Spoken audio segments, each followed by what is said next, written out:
우리 함께 보실 하나님의 말씀은 신약성경 에베소서 4장 13, 14절, 2절 말씀입니다.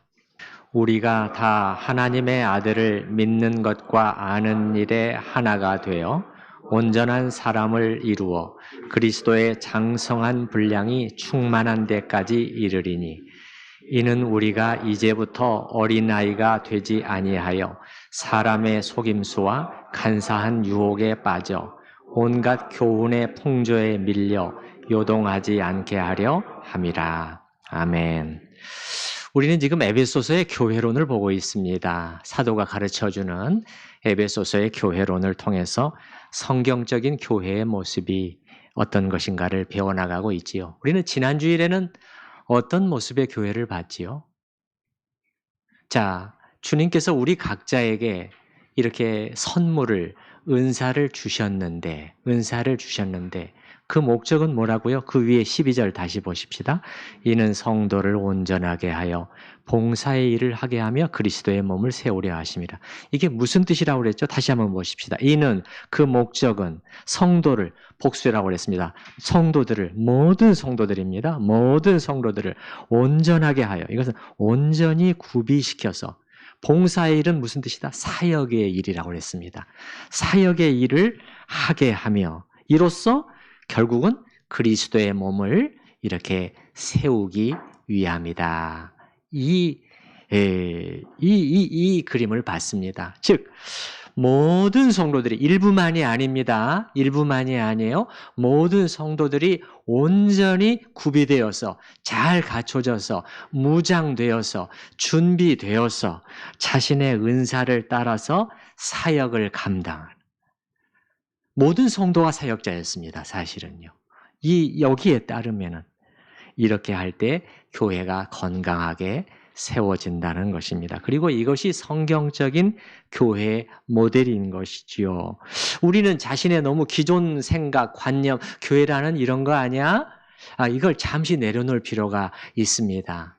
다시 한번 성경으로 돌아가서, 이게 가장 사실 완벽한 모델이 우리한테 제시되고 있는 것인데, 이 말씀이 보여주는 그림은 뭐지?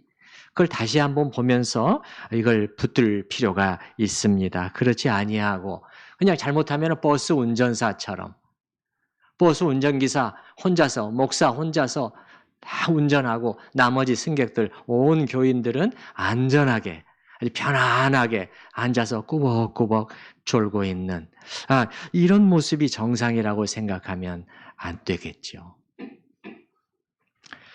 자, 여러분, 그런데 이렇게 되려면은 어떻게 될 필요가 있습니까?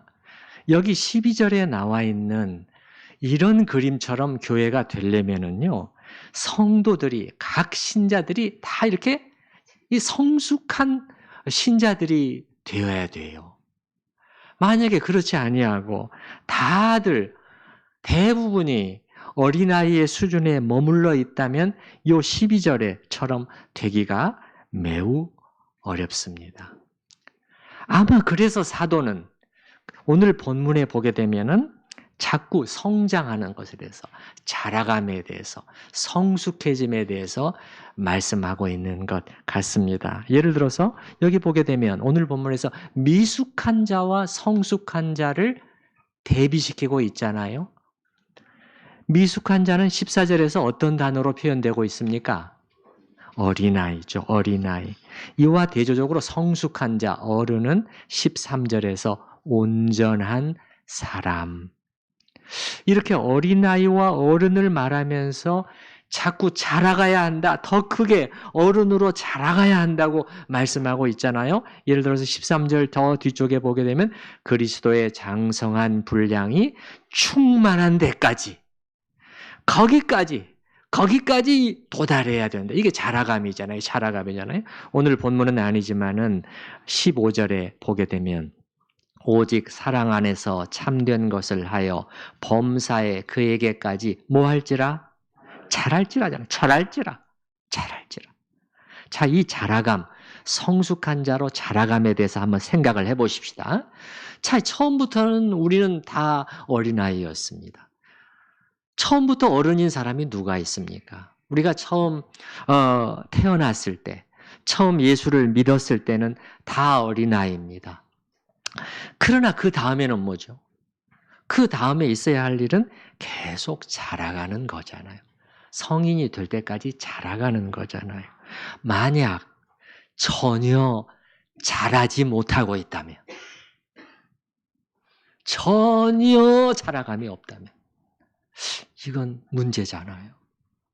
사실은 심각한 문제죠. 그런데 오늘날의 교회를 보게 되면 이렇게 어른으로 성장하고 성숙한 데까지 자라지를 못하고 계속 어린아이에 머물러 있는 그러한 교인들, 그러한 신자들이 너무 많은, 그래서 말하자면 그냥 유치원생들로, 교회가 영적인 유치원생들로 대부분이 채워져 있는, 이 성인들은 별로 없고 그런 교회가 적지가 않습니다. 믿은 후에 이제 시간이 많이 지나 있는데도 아직 어린 신자로 머물러 있는 사람은요, 여전히 이렇게 말씀을 많이 듣고 배우고 시간이 지났는데도 여전히 단단한 음식을 먹기를 힘들어 하고요. 신앙에 있어서의 분별력도 결여되어 있고, 또 다른 사람들을 돕고 이렇게 가르쳐주고 세워낼 수 있는 그러한 능력도 굉장히 딸리고, 죄와 욕심, 정욕과 세상을 이겨낼 수 있는 힘도, 또 닥쳐오는 시련을 하나님의 말씀을 통해서 극복해낼 수 있는 힘도 매우 약해 있는 그런 상태인 것이죠. 만약에 제가 이제 나중에 천우교회에서의 목회 사역을 다 마쳤는데도 전혀 자라질 않는 분이 있다면, 전에 우리 교회 한 장로님이 저에게 목사님 너무 걱정 마세요 그러면서 화분 얘기를 하시는 거예요. 저기 화분 보이시죠 목사님? 그래서 화분 안 자라는 것 같지만 조금씩 자랍니다. 우리가요, 목사님 말씀을 잘 안 듣는 것 같지만 다 듣고 있어요. 그렇게 말씀을 하시는 거예요. 조금은 위로가 됐어요.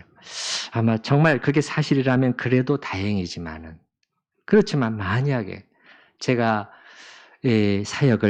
목회 사역을 다 마쳤는데도 전혀 잘하지 않는 분이 있다면, 전혀 말씀이 그 속에 들어가지를 않은, 그 전혀 변화가 없는, 그 11년 전이나 11년 후나 똑같은 이런 교인이 단 한 명이라도 만약에 있다면, 그건 저에게는 참으로 슬픈 일이 될 것이고, 그분 자신에게는 불행한 일이 될 것입니다.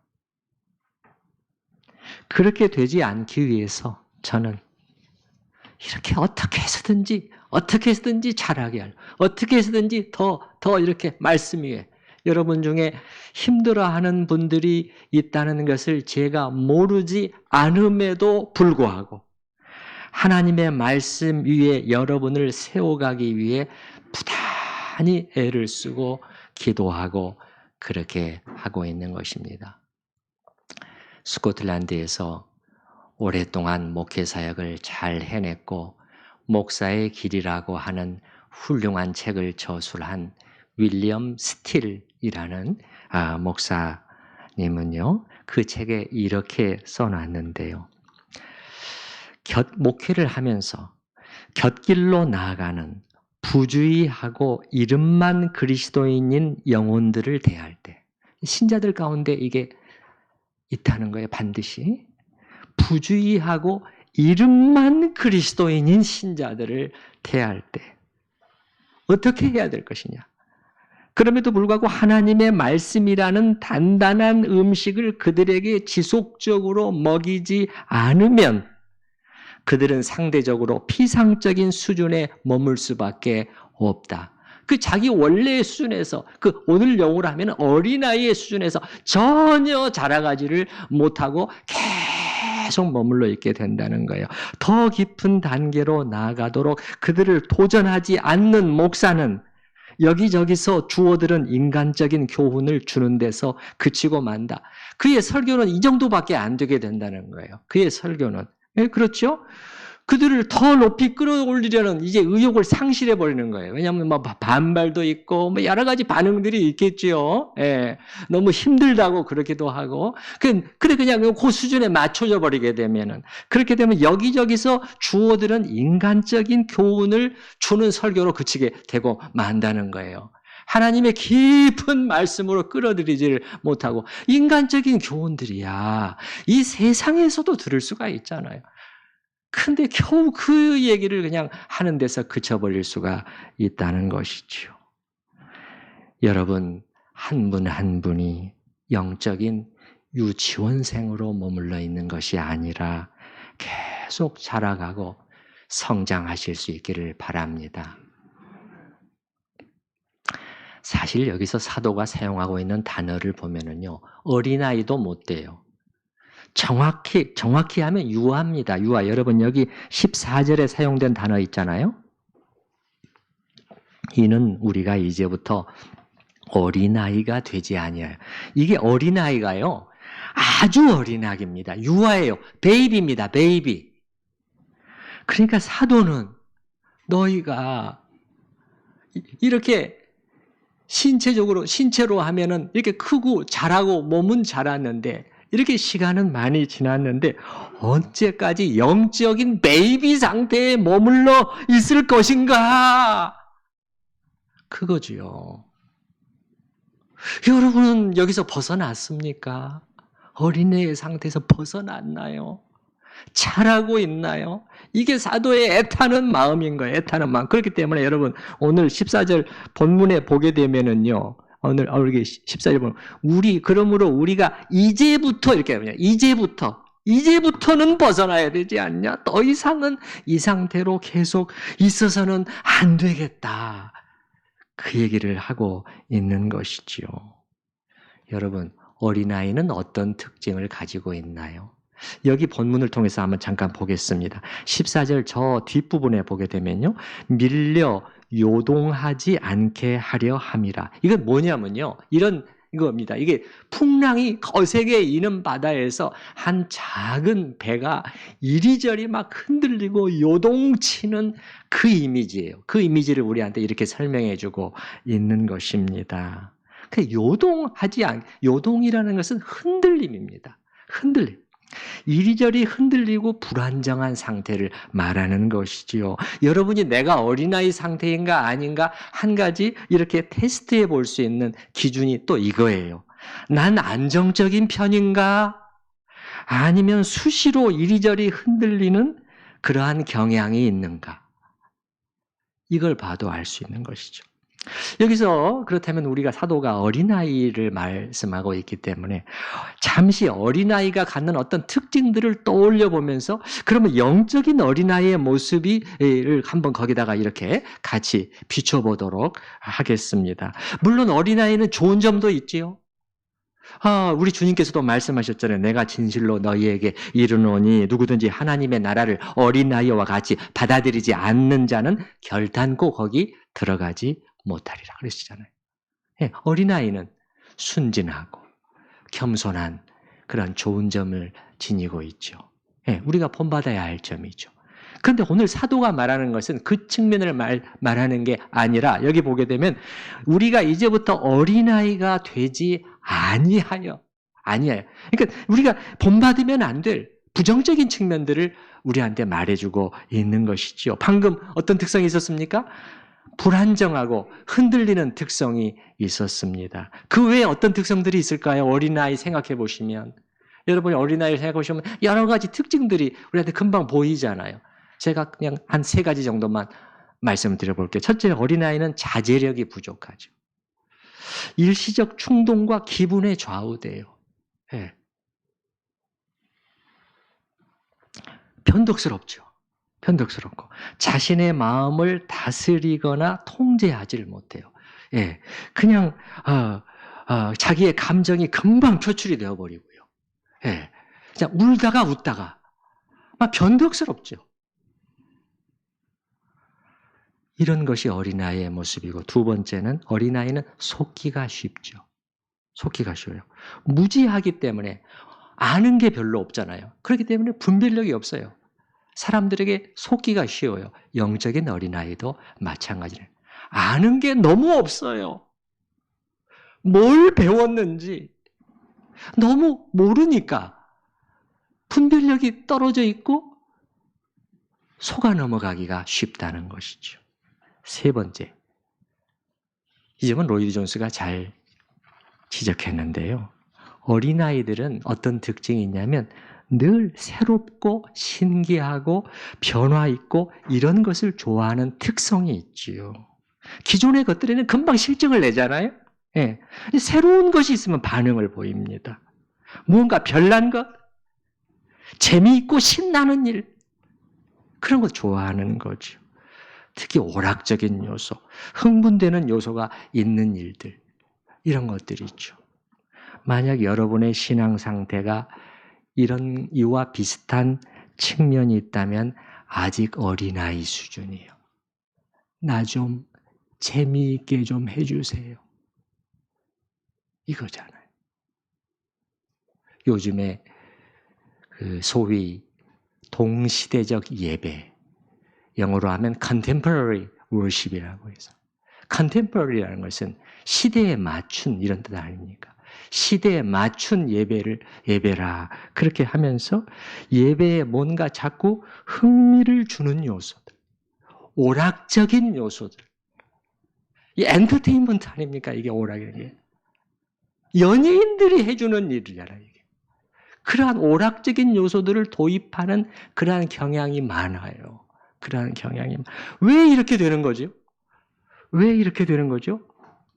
신자들이 너무 어려서 예배가 지녀야 할 이 엄숙함을, 예배가 뭡니까 우리가? 예배가 크고 두려우신 만왕의 왕 만주의 주 앞에 나오는 그 유일한 시간이잖아요.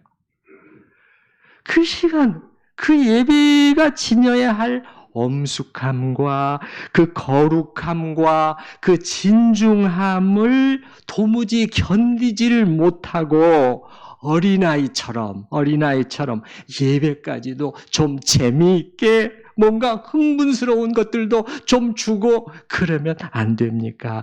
이런 걸 기대하기 때문에 오늘날 예배의 질이 자꾸 떨어져 가게 되는 것입니다. 인간들이 만들어낸 시끌벅적함은 있지만은 다 끝나고 나서 허전하게 금방 사라져버리는. 그래서 어린아이는 금방 실증을 느끼고 그냥 새로운 것들만 거기에 반응을 보이는 경향이 있는데, 존 스토트 박사는 늘 새로운 것을 좋아하는 어린아이의 신앙을 가진 신자들의 위험성을 이렇게 한 문장으로 써봤는데요. 그들은 가장 최근에 들은 설교자나 최근에 읽은 책에 나온 견해에 쉽게 동조하며 새로운 신학적 유행이 나타날 때마다 쉽게 희생물이 된다. 뭔가 새로운 것이 나오면 그게 좋은 거예요. 그게 반응을 보이는 거예요. 옛날 것은 지루해요. 실증이 나는 거죠. 사도는 어린아이가 되지 말아야 할 것을 말하면서 특별히 오늘 본문에 보게 되면 신자들을 혼란스럽게 하는 수많은 잘못된 가르침, 교훈을 예로 들어서 설명하고 있네요. 우리 14절 중간 정도에 보십시다.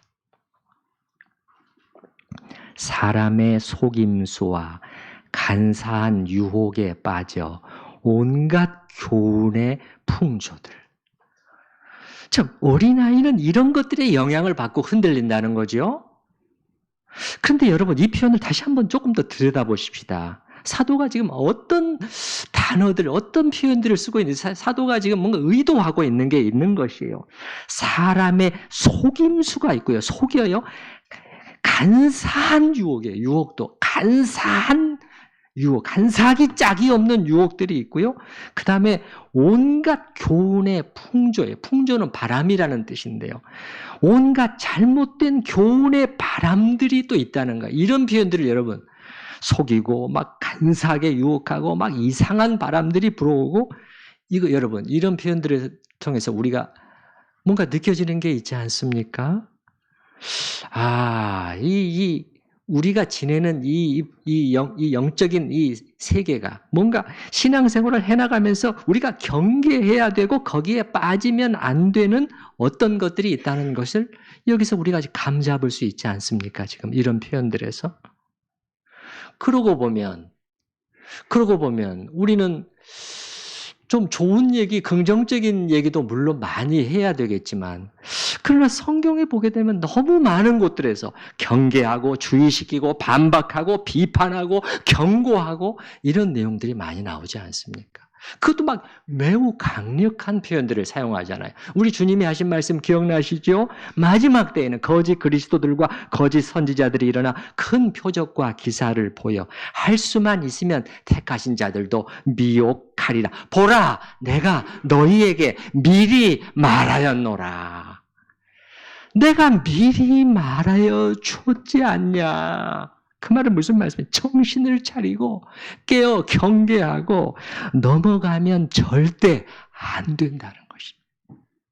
마태복음 7장에 보게 되면 거짓 선지자들을 삼가라. 양의 옷을 입고 너희에게 나오나 속에는 노략질하는 일이라. 우리 영혼을 노략질하고 잡아 삼키는 일이가 분명히 있다는 말씀 아닙니까? 간단한 일이 아니라는 것입니다. 쉽게 생각하면 안 된다는 거지요. 사도 바울도 마찬가지잖아요. 지금 에베소서 우리가 말씀을 다루고 있는데 사도 바울이 전에 에베소 교회에서 자기의 사역을 다 마친 다음에 그 교회 장로들을 불러서 마지막 고별 메시지를 주면서 무슨 경고 말을 줬는지 여러분 기억하고 계시나요? 내가 떠난 후에 사나운 이리가 여러분에게 들어오게 될 것이다. 사나운 이리, 또 이리예요, 이리. 여러분, 이리가 어떻게 합니까? 이리가 양을 그냥 상처만 주고 갑니까? 잡아 먹어버리잖아요. 강력한 표현입니다. 사나운 이리가 여러분에게 들어와서 그 양떼를 아끼지 아니하며 또한 여러분 중에서도 장로들 중에서도 그러니까 목사들을 포함한 거예요, 사실은.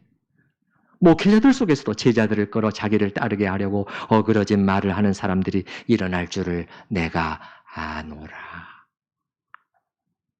아니, 어떻게 이런 일이 일어날 수 있는 거죠? 사도는 그 일이 일어날 수도 있다. 그렇게 말하는 것이 아니라 일어날 것이다. 또 고린도후서 11장에도 보면 사탄이 자기를 광명의 천사로 가장하고 접근한다.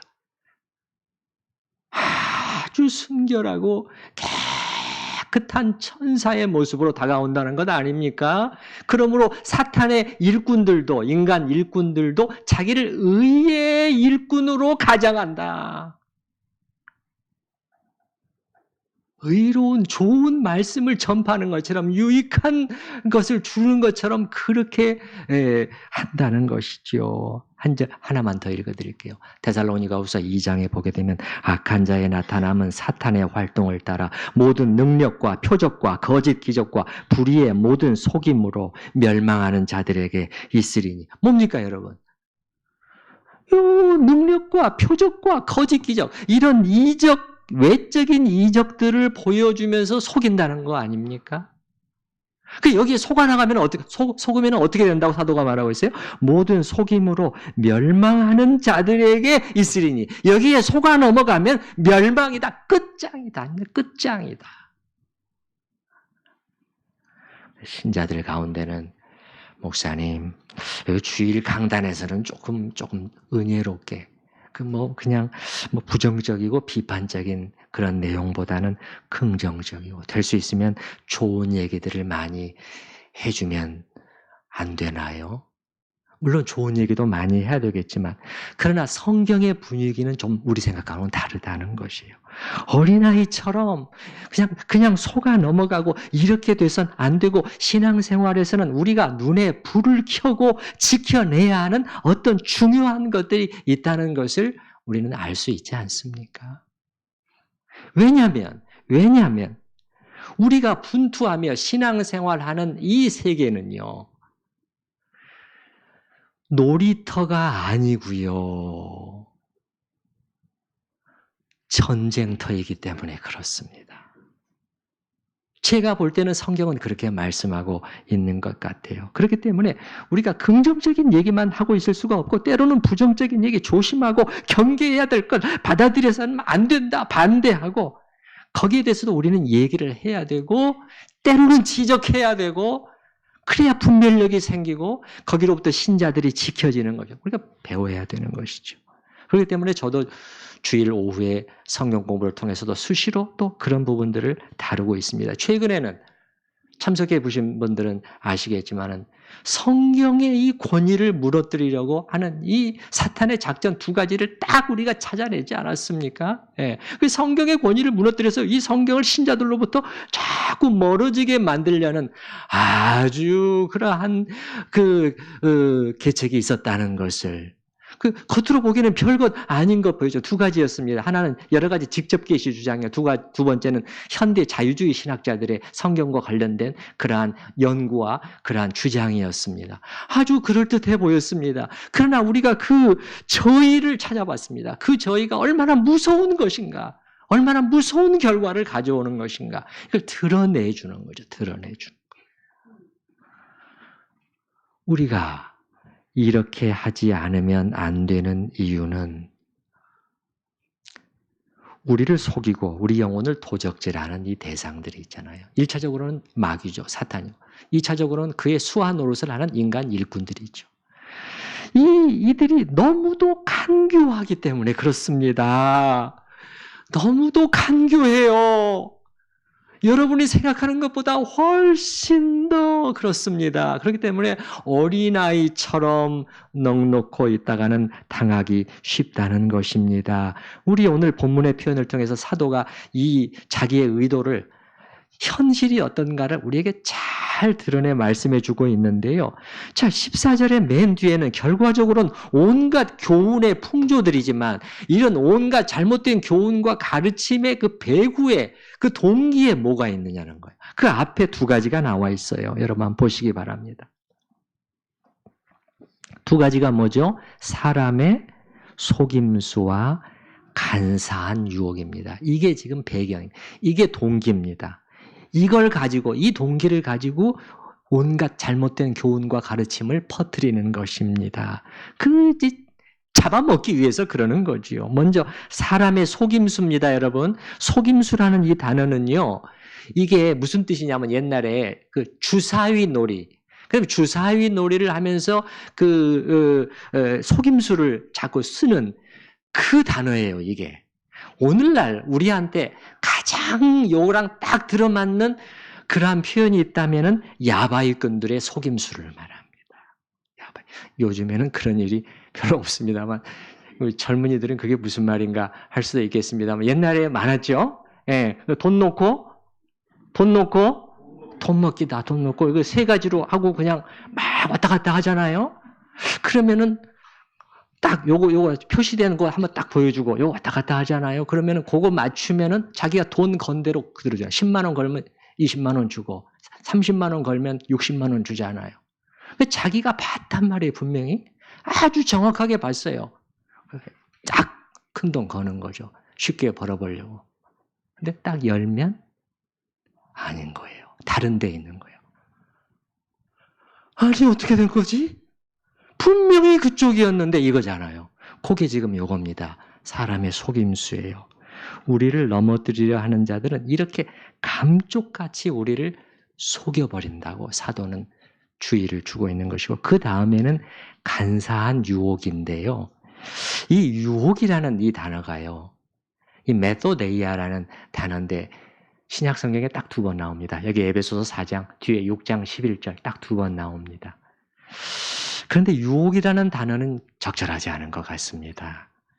간사한 유혹보다는 간사한 책략, 간사한 술책, 요게 훨씬 더 맞는 번역인데, 뒤에 에베소서 6장 11절에는 유혹으로 번역하지 않고 간계로 번역해놨어요. 훨씬 나은 번역이죠.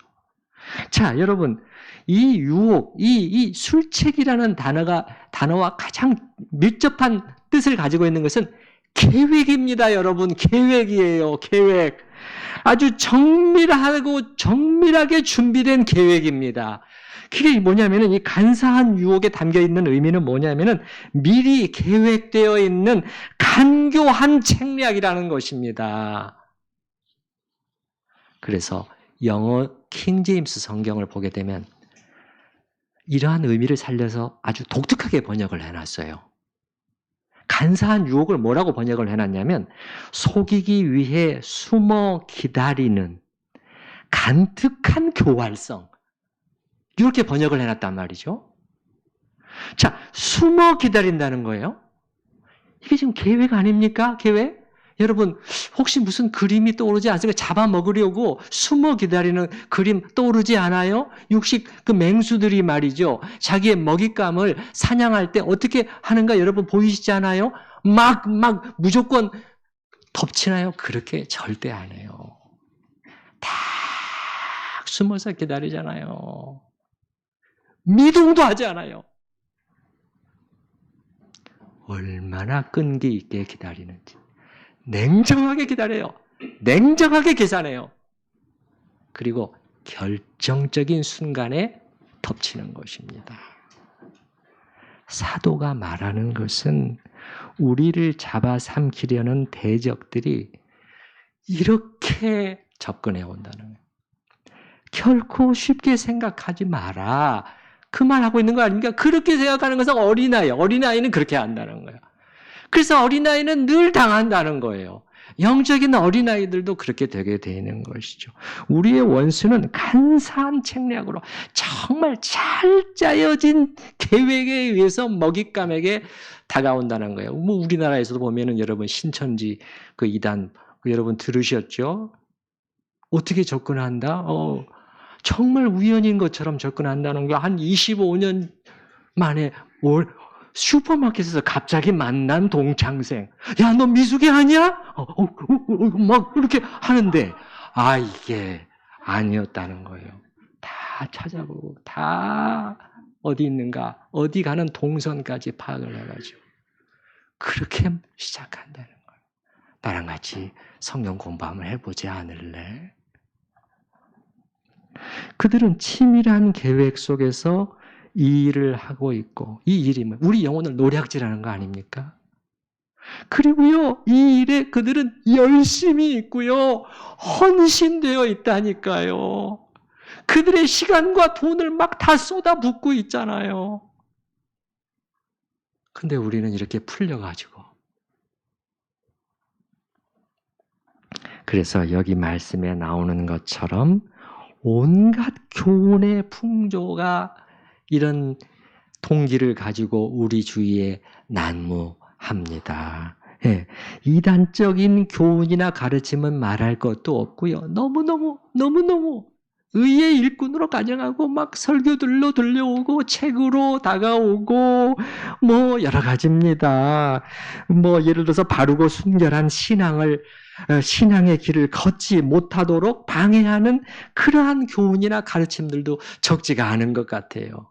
예를 들어서 예수님을 따라가는 십자가의 길을 외면하고 적당히 자꾸 타협하게 만드는 그러한 속삭임들도 얼마나 많은지. 그런데 영적인 어린아이들은 이런 요소에 노출될 때마다 다시 영향을 받고 흔들리고 요동친다는 거죠. 자, 우리는 이렇게 길게 어린아이의 특징, 미숙한 자의 특성을 살펴봤습니다. 사도가 말씀하고 있는 것은 뭐죠? 이제 14절에서 말씀하고 있는 것은 이렇게 돼서는 안 돼요. 어린아이 돼서는 안 되고 우리는 어떻게 돼야 된다? 오늘 말씀드린 것처럼 자라야 된다는 거예요. 베이비로 머물러 있어서는 안 되고 성장해야 한다. 어른의 신앙으로 나아가야 된다. 그 얘기죠. 여러분은 그렇게 나아가고 있는지. 이제 사도가 어른의 신앙을 어떻게 표현하고 있는지 한번 보십시다. 13절이죠. 13절. 우리가 다 하나님의 아들을 믿는 것과 아는 일에 하나가 되어 온전한 사람을 이루어 그리스도의 장성한 분량이 충만한 데까지 이르리니. 자, 어른의 신앙이 되기 위해서는 먼저 뭡니까? 하나님의 아들을 믿는 것과 아는 일. 여기서 성장해요. 성장해야 돼. 자, 두 가지죠. 먼저는 하나님의 아들을 믿는 것이죠. 이건 뭘 말하는 것일까요? 네. 바른 진리, 바른 교훈에 대한 단단한 믿음을 가지고 거기 꼭 붙어 있는 거죠. 여기 14절의 표현을 사용하면 여러 잘못된 교훈의 풍조에 밀려서 요동하지 않고 이런 것들이 흔들림이 없이 영적인 분별력을 가지고 탁탁 찾아내고 든든히 자기가 가야 될 길을 딱 지키는 그거죠. 그거. 이게 하나님의 아들을 믿는 것이죠. 두 번째, 하나님의 아들을 아는 일이에요. 이 안다는 이 단어는요.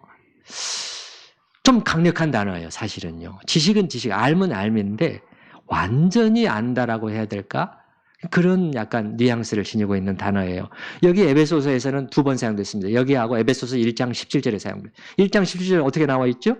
우리 주 예수 그리스도의 하나님 영광의 아버지께서 지혜와 계시의 영을 너희에게 주사 하나님을 알게 하시고 지혜와 계시의 영을 주셔서 성령으로 너희 눈을 좀 밝혀주셔서 이렇게 눈이 감겨 있는데 성령께서 너희 눈을 좀 환히 열어주셔서 하나님을 알게 하시고죠. 요 알.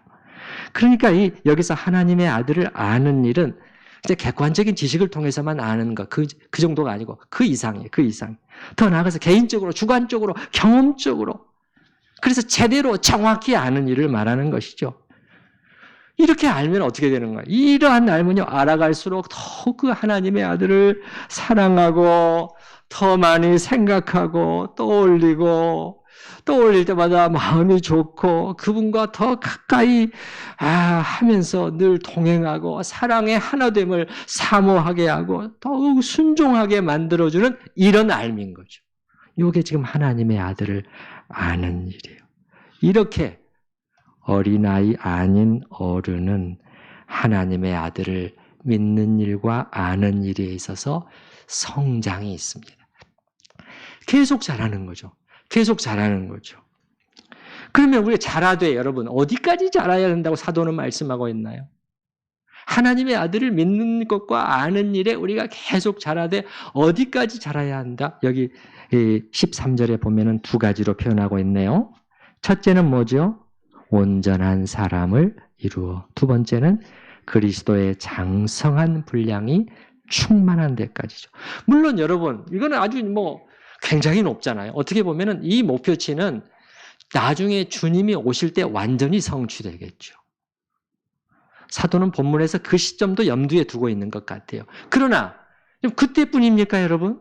그때 그러면 온전한 사람, 그리스도의 장성한 분량이 다 도달하는 것은 그때 이루어지는 거예요. 그때는 나는 지금은 신경 쓰지 않고 살면 된다. 그게 아니잖아요. 사도가 말하는 것은 향하예요. 그쪽을 향해 가는 겁니다. 향해 가는 목표치입니다. 목표치로 제시하고 있는 것이에요. 먼저 첫 번째는 온전한 사람을 이루었는데요. 여기 13절에서의 온전한 사람은 정확히 말하면 개별 신자를 가리키는 게 아니라 한 교회를 가리키는 것입니다. 그러니까 공동체로서의 교회가 온전한 사람에까지 자라는 일을 말씀하고 있어요. 여러분 기억나시죠? 에베소서 2장 15절 자기 안에 한 새 사람을 지어 이게 교회였습니다. 교회를 사람으로 묘사했잖아요. 여기도 마찬가지입니다. 그래서 온전한 사람이 되도록 공동체로서의 교회가 온전한 사람이 되도록 그걸 말씀하고 있는 것인데요. 그렇지만 여러분 동시에 이겁니까?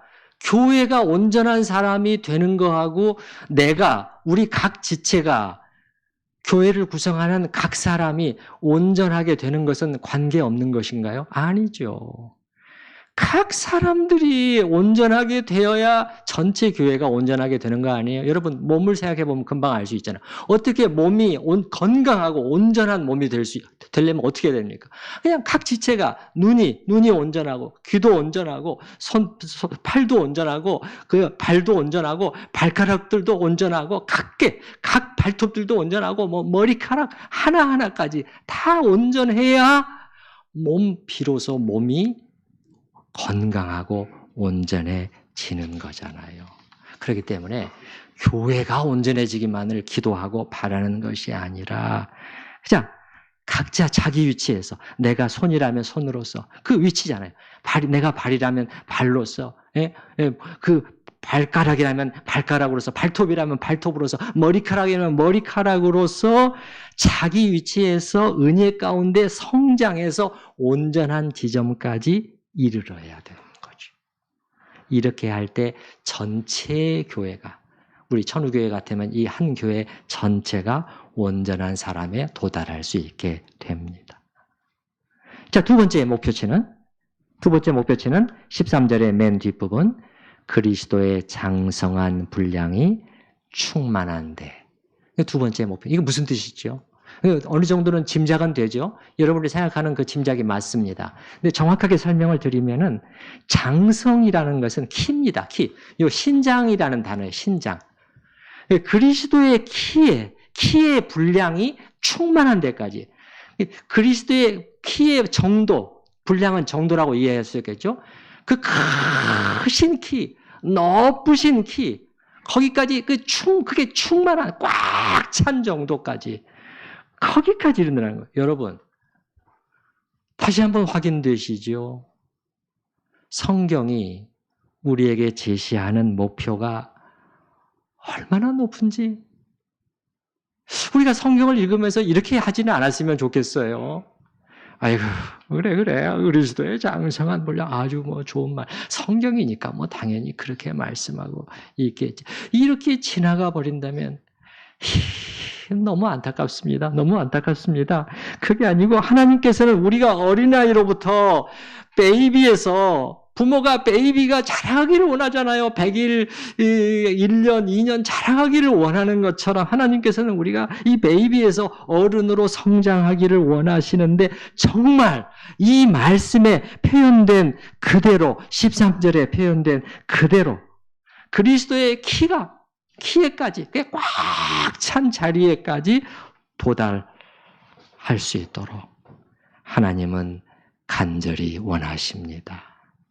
하나님은 간절히 원하십니다. 네네. 그래서 이제 결론을 맺으면 우리 온 교회가 바로 이러한 목표를, 동일한 목표를 가지고 하나가 되어 그 목표를 향해서 전진해야 한다고 사도는 말하고 있습니다. 그 목표를 향해서. 여기 보십시다. 13절에 보시게 되면 우리가 다잖아요. 다예요. 일부만이 아닙니다. 교역자들만도 아니에요. 중직자들만도 아닙니다. 우리가 다 하나님의 아들을 믿는 것과 아는 일에, 이 일에, 이렇게 성장하는 일에 그 다음에 뭐라고 나오죠? 하나가 되어잖아요. 이게 중요하다는 거예요. 따라서 해보십시다. 하나가 돼요. 여기에 딱 하나로 맞춰져야 이 목표치가 쓸데없는 것에 자꾸 신경을 쓰고 쓸데없는 그게 아니라 프로그램들 이게 정신없는 게 아니라 쫙 하나님의 아들을 믿는 것과 아는 일, 여기서 성장해서 그리스도의 장성한 분량에까지 도달하는 것, 여기에 온 교회가 하나가 되는 날, 당회에서부터 중직자, 재직들, 또 온 성도들, 이렇게 쫙 모아져서 하나가 되어 나아가야 된다. 이런 교회가 성숙한 교회입니다. 그렇지 않으면은 하나님이 그렇게 보신다는 거예요. 하나님이 그렇게 보신다는 거예요. 그렇지 않고 그냥 그럴듯한데 그냥 많은데 시끄러운데 근데 하나님이 보시기에 뭐야? 유치원 교회네. 우리 천우교회가 그렇게 되면 될까요? 안 되죠. 이거 유치원생들이 이거 90%잖아. 아니 95%네. 다들 그냥 그대로네. 이렇게 되면은 안 되는 거지요. 예. 그래서 이런 교회가 성숙한 교회다. 그 교인 수가 많고 적건, 건물이 큰가 작은가, 아니면은 너무 작아서 상가 지하에 있는가, 그것도 중요한 게 아니고요. 그 교인이 1000명이 됐든 100명이 됐든 50명이 됐든 온 교회가 이 일에 하나가 되어 자라고 있는가. 이게 가장 중요합니다. 이게 가장 중요해요. 우리 천우교회도 하나님이 인정하시는 이러한 성숙한 교회로, 어른 교회로 자라갈 수 있기를 바랍니다. 제가 바로 기도하도록 하겠습니다.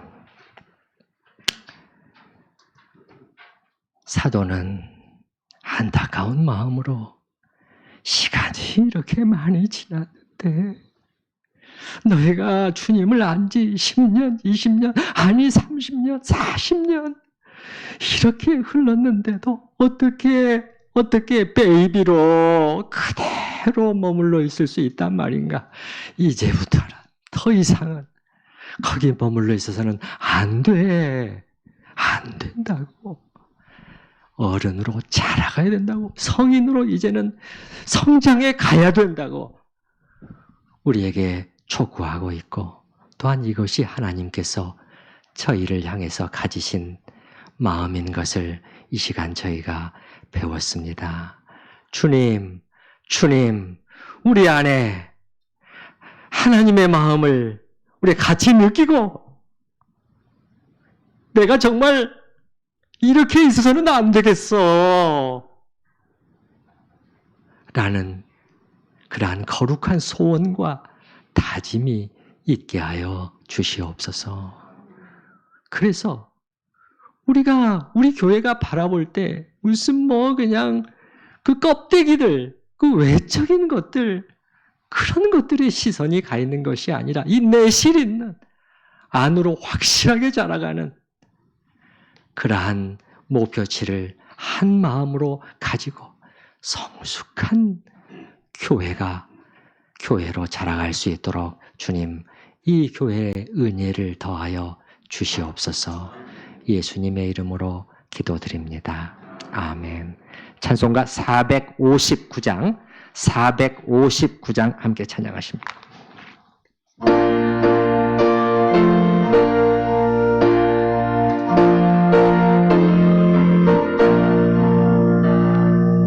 누가 주를 따라 섬기려는가? 누가 주를 따라 주만 따를까? 누가 주를 섬겨 남을 구할까? 누가 주의 길을 따라가려나? 부르심을 받아 주의 은혜로 주를 따라가네. 주만 따르네. 세상 영광 위에 따름하니요. 크신 사랑 위에 주만 따르고 주가 내려주신 은혜 힘입어 주의 길을 따라 힘써 일하네.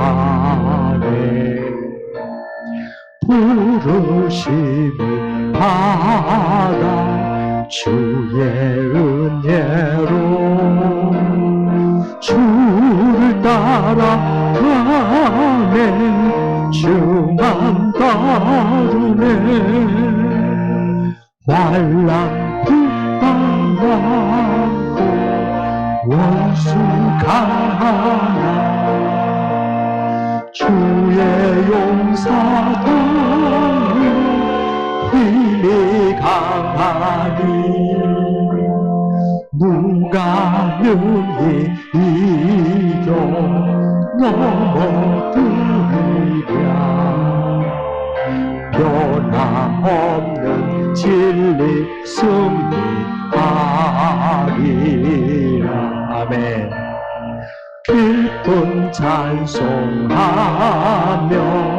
주의 은혜로